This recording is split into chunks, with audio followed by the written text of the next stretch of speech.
Hello friends, super കൺമണിയുടെ ഇന്നത്തെ promo റിവ്യൂയിലേക്ക് എല്ലാ കൂട്ടുകാർക്കും സ്വാഗതം.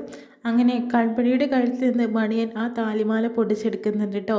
എന്നിട്ട് ഈ വിവരം തന്നെ സുമിത്രയെ അറിയിക്കുന്നുണ്ട്. പക്ഷേ അപ്പോഴേക്കും കൺമണി തളർന്ന മട്ടിലായി. അങ്ങനെ ക്രിസാർ എൻ്റെ കഴുത്തിൽ താലി അവൻ പൊട്ടിച്ചു എന്ന് പറഞ്ഞ് വിഷമത്തോടുകൂടി കരയുന്നുണ്ട്. കൺമണി, ഈ താലിയിൽ മാത്രമാണോ നമ്മുടെ ബന്ധം ഇരിക്കുന്നത്? കൺമണി വിഷമിക്കേണ്ട, ഞാനില്ലേ കൂടെ എന്ന് പറയുന്നുണ്ട്. പക്ഷേ എൻ്റെ ആത്മാവും എല്ലാം ആ ഒരു താലിയിലാണെന്ന് പറയുന്നു. വൈകാതെ നമുക്കത് കണ്ടുപിടിക്കാമെന്ന് എന്ന് പറയുന്നുണ്ട്, ആശ്വസിപ്പിക്കുന്നു. സുമിത്രയെ വിളിച്ച് കാര്യങ്ങൾ പറയുമ്പോൾ നേരെ ഭാഗ്യശ്രീ അത് കേൾക്കുന്നുണ്ട് കേട്ടോ. എന്ത് ദുഷ്ടയായ സ്ത്രീയാണ്! ആ പെണ്ണിൻ്റെ കഴുത്തിൽ താലി പൊട്ടിച്ചിട്ട് വേണോ നിങ്ങൾക്ക് ആഹ്ലാദം കണ്ടുപിടിക്കാനെന്ന് പറയുന്നു. നീ മിണ്ടരുത്, എൻ്റെ അടിമകളാണ് നിങ്ങൾ, ഞാൻ പറഞ്ഞതനുസരിച്ച് ഇനി മുന്നോട്ട് പോയാൽ മതിയെന്ന് പറയുന്നു.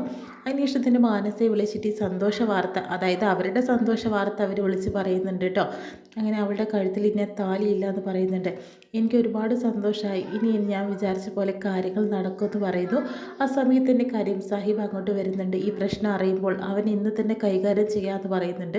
അപ്പോൾ കൃഷി പറയുന്നു, ഒരിക്കലും വേണ്ട, ഞാനുണ്ട്, എൻ്റെ പെണ്ണിൻ്റെ താലി അറുത്തിട്ടിട്ടുള്ളവളെ അവനെ ഞാൻ ശരിയാക്കുമെന്ന് പറയുന്നുണ്ട്. സാഹിബ് കൂടെ നിന്ന് തന്നാൽ മതിയെന്ന് പറയുന്നു. നമ്മൾ എല്ലാത്തിനും കൂടെ ഉണ്ടാവുന്ന സാഹിബും വാക്ക് കൊടുക്കുന്നു കേട്ടോ. എന്തായാലും തിരിച്ചു വരുമ്പോഴത്തേനും കൺമണിയുടെ കഴുത്തിൽ ആ താലി തീർച്ചയായും ഉണ്ടാവും.